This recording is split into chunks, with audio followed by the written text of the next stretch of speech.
Hey everybody, welcome back to the channel. Today we're going to talk about an article I wrote on Mopar Insiders yesterday, and it's hitting our social media stuff today, about the 5 things I absolutely loved about the new Dodge Charger Daytona. Now, I've already gotten emails about this article. I've gotten a lot of feedback on online from it. It's hitting our social media stuff today, so more people should even see it. But a lot of people read the title and they are like, "Oh, I hate this car because it's an EV and all this stuff." This article had nothing to do with it being an EV. It was about the car itself. I go through my thing, and it's funny because in the last week, after the embargo lifted on driving impressions, I mean, luckily I was one of these people that got my hands on the car. But I noticed that a lot of people, like Dodge's marketing team, has their hands full, because a lot of the people that are EV people hate the fact that this car is trying to be a muscle car, and the muscle car people hate the fact that it's an EV. So Dodge is kind of in the middle of the whole battle of what this car is. This car kind of doesn't have an identity in a way. It's very aggressive looking. It's not your conventional muscle car, or it's not your conventional muscle car. It's not your conventional EV. It's kind of its own thing. But as a person who owned Dodge Chargers, like the modern day Dodge Chargers in the past, and who's owned a 2023 Chrysler 300C, if you owned an L Series car since 2006, this car is totally different. And after driving it, I was really impressed with the car. Not the powertrain so much, because I'm a skeptic of EVs. I hate the fact that there's a limited infrastructure for charging. I hate the fact that there's no real, I live in Detroit. There isn't a huge, fast charging network. I got family that live quite a distance from me, so if I go see them quite often, where they live, there's not a huge charging infrastructure. And even though I work from home, I'm always on the go because I have 2 teenagers that are always doing events and stuff. So, being able to go to a gas station and fill up for 2 minutes and hit the road again is very beneficial for me. So, I've been this whole anti-EV thing to begin with. So this article, like I said, has nothing to do with the actual reason why this car is an EV, or why I like it because it's EV. If people actually read this article, I had a couple of people message me saying this car is stupid. You don't know what the hell you're talking about. Read the article. It has nothing to do with it being an EV. It even says it in the thing. So what I noticed with all these reviews are in this past week is that the fact, like I said, people either hate the car because it's an EV or hate the fact that it's an EV trying to be a muscle car. But for those who owned L Series cars like Racer X and Demonology, I watched their videos just the other night, and it's kind of funny because they both love the car. They both thought it was great. Are they EV people? No. Even Racer X says, "Hey, I wouldn't, I wouldn't buy an EV version of this car, but I'm really excited about the 6-pack." And that's exactly what this car did for me. After driving this car, I was really excited about the new inline 6 powered cars coming. Super excited. So I want to go through what I really like about this design of this car. Just go through a quick video of the 5 things I really like about it. And there's a bonus one, so it's technically 6, but I wanted to go through it with you guys. So the first thing I love about the car is the exterior styling. Okay, it's not retro, but it's very modern. But it's enough to know that it's kind of got retro hints in it, but it's definitely a Dodge. So if you look at this car, one of the best pictures is this one of this After Dark car, this Scat Pack. If you look at it, you can tell that it's a Dodge right off the bat. It has that really cool R-wing design to kind of separate it from the internal combustion car that's coming up, because the 6-pack model, the ICE car that's coming out, will have a huge power dome hood. But the R-wing's really cool because when I got inside and sat in the driver's seat, I usually sit low. But if you sit at a moderate position or a higher position, you can look at how sloped this hood is. You can actually look down through the R-wing and see the road in front of you. That's kind of a cool little welcoming kind of feel to the car. If you park this thing next to a Challenger, it's going to kind of dwarf the outgoing Challenger, mainly because The Challenger's got a 116-inch wheelbase. This one's got a 121-inch wheelbase. The outgoing Charger had a 120.2-inch wheelbase. So the wheelbase grows very slightly. But the interesting thing is, compared to the Challenger, this thing looks like the greenhouse looks a lot taller. And the reason why is because of this hatchback design. And this hatchback design makes the roof line sit up higher. And it's actually beneficial for those who actually have to get in the back of the car. You get a little more headroom than you did in the Challenger. But like the windows, like how the windows, greenhouse is shaped and stuff. I mean, this car definitely has Charger heritage into it. You look at the classic Coke bottle shape, how the body lines go underneath the mirrors. People were complaining that this car doesn't have scallops like the last car. It doesn't need scallops. And one thing that I really love about the design of this car, and people are going to hate me for saying this, and I really don't care, is the outgoing Charger and Challenger had their wide body kits. I say, quote, wide body kits. Those weren't wide body cars. They were nothing but fender flares slapped onto a design. Yeah, they had different front fascias and stuff, but it was not a true wide body car. This thing is. This thing has massive fender flares. Massive. The back tires on the track pack models have 325 rubber, and you could easily put 335, maybe even 345 rubber, and they would still not stick out. So it's really impressive with how wide this car, like the body panels are on this car. Until you see it in person and actually walk around it and see it at different angles, it's massively got a wide body presence. You can tell from like the aerial shots. I'll post a picture of the aerial shot of the car. It looks really wide. So, I mean, it's got this whole presence. It looks like a Dodge, especially from the back. It looks a lot like the 2011 to 2014 cars. But it's sleek. I really like the styling of it. The only thing I can say that I really wish they would have added was fog lights. I love fog lights, but for some reason Dodge and Stellantis is getting away from fog lights. But the cool thing is, if you look throughout the exterior of the car, you'll see little hints at Easter eggs. Like the new headlight design. The reflective LEDs, they have like the Dodge logo etched into them, like laser etched into them. And I'm not saying just the lens, I'm saying like into like the lower part of the lens, so it kind of stands out. Just like little details that kind of go a long way. So overall, really impressed with the exterior styling of the car. The next thing I'm going to talk about is the drivability. One of the things that we seen on the videos, the reviewers saying was this car handles like crap. It's a big boat. It's very similar to the way that everybody's bashed the Charger, Challenger, and 300 and the Magnum for years. Yeah, they're big boats. Yes, they are huge cars. They're full-size cars. They're not going to drive like a sports car. But the one thing about this car, I will say, is that this new platform, this Stella large platform, they keep saying it's all new. It's actually an evolution of the Giorgio platform that underpins like the Giulia, the Alfa Romeo Giulia, the Alfa Romeo Stelvio, and the Jeep Grand Cherokee. This thing makes it's a totally different driving experience than the outgoing L Series cars. The reason why I say that is the chassis is a lot stiffer. Even with this being a EV, and you got that heavy battery pack, because let's face it, this car weighed like almost 5,900 pounds, with nobody in it. You add up me and a passenger and gear, you're looking at close to like, I don't know, 6,400 pounds, depending on how much stuff you put in it. It's a heavy car. It's a big car. A lot of people complaining because, they put them on twisty mountain roads out in Arizona. This car is by like almost the same footprint as the outgoing cars. So yeah, they're big, heavy cars. But with the steering feel and stuff in it, like I drove it on the streets of Detroit, I hit railroad tracks with it, I hit potholes with it, just on normal driving. You don't get, like on the L Series cars, you get a little bit of a shake. This car, you don't have that body shake into it. It's so much stiffer. It handles bumps and potholes and rough roads like with ease, surprisingly. It does. And there's like really no rattles or creaks. It's just a solid and it's very composed like ride to it.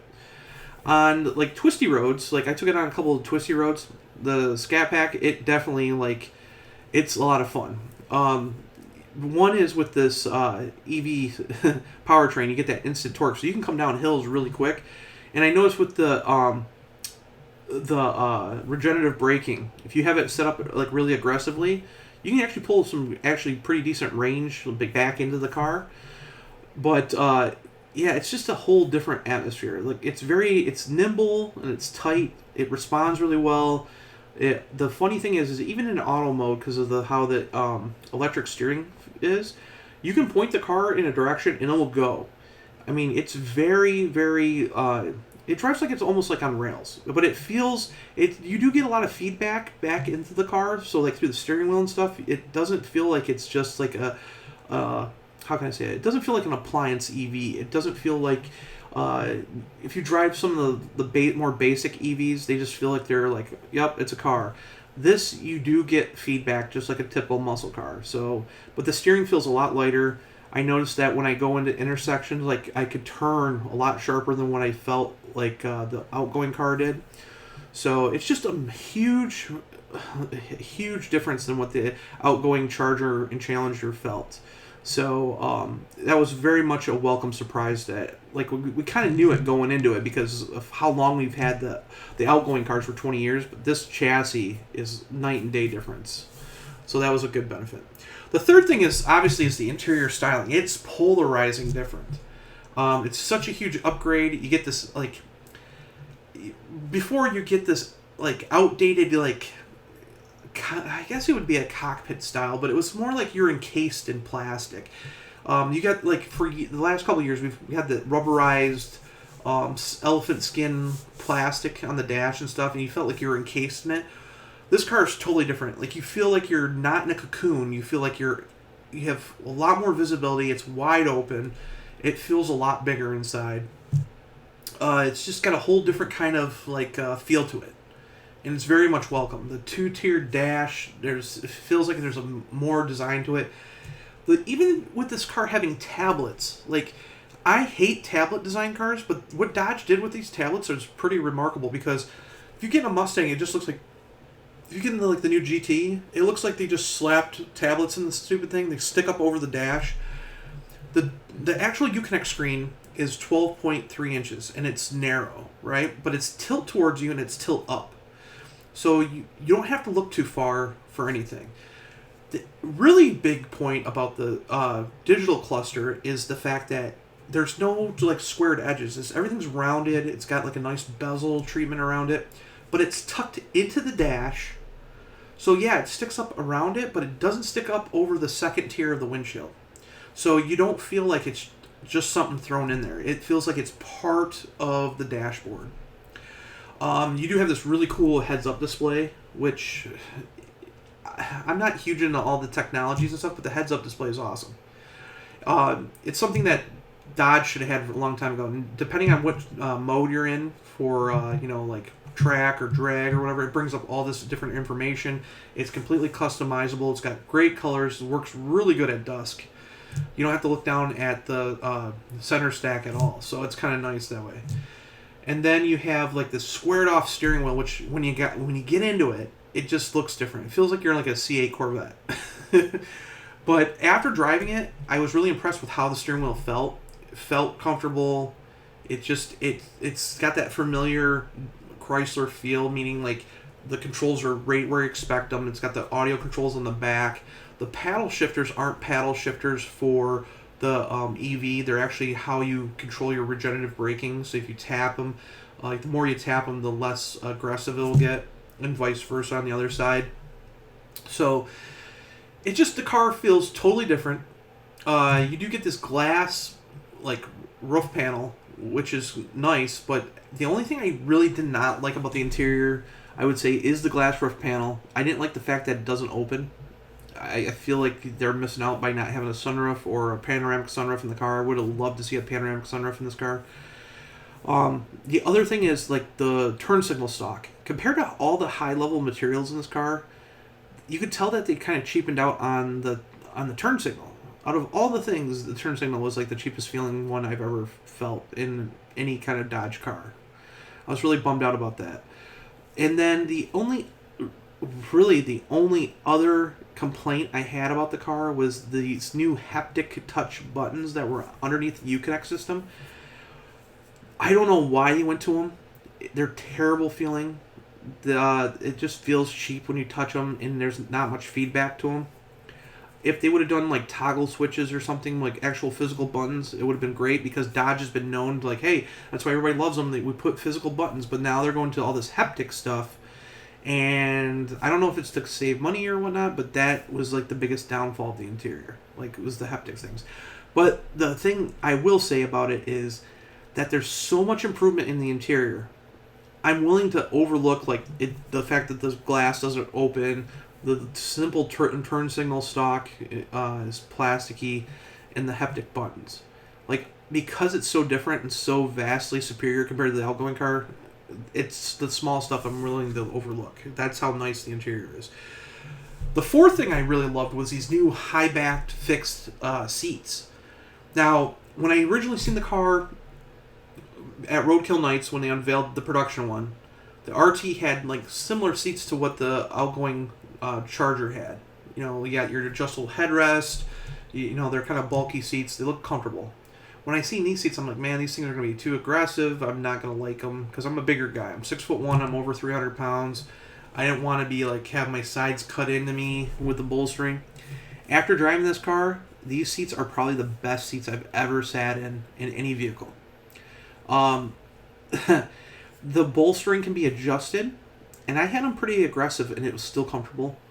One thing I really loved about it was the fact that the bottom pad cushion had more padding in it than the outgoing L-Series cars. So one of my biggest complaints was anytime you did a long trip in the outgoing cars, I had like, even with the Hellcat seats, there wasn't much padding in them, and your butt would hurt, and you kind of had to like sit side saddle in the car.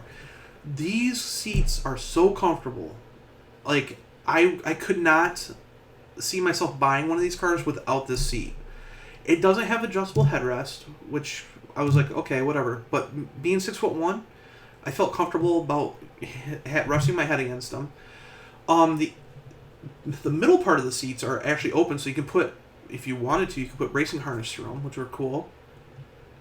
And the one little detail that I absolutely love about the seats, it sounds really gimmicky, but it's actually kind of a cool little... I would say it's a kind of a cool design that the designers really went about above and beyond to kind of think about, was in the current Challengers, when you go to, like, you know, have the seat come up and put somebody in the back, you had these plastic hoops that were just cheap, and you'd run your seatbelt through them. So what they did this time was they actually put leather straps on the seats. So you can take and have people get in the car, but you can unbutton these straps, run the seatbelt through them, and then button them back up, so it actually drapes the seatbelt over your shoulder instead of having it come across the seat and down lower. It was just that little nice touch. It makes it look more upscale, and it was just a welcome kind of like design that would really makes it feel a lot better and more comfortable for those who are tall in the car to kind of get the seatbelt up a little higher. So I was really impressed with that. The fifth thing that I absolutely loved about the car was the hatchback design. A lot of people are complaining like, it's a hatchback now.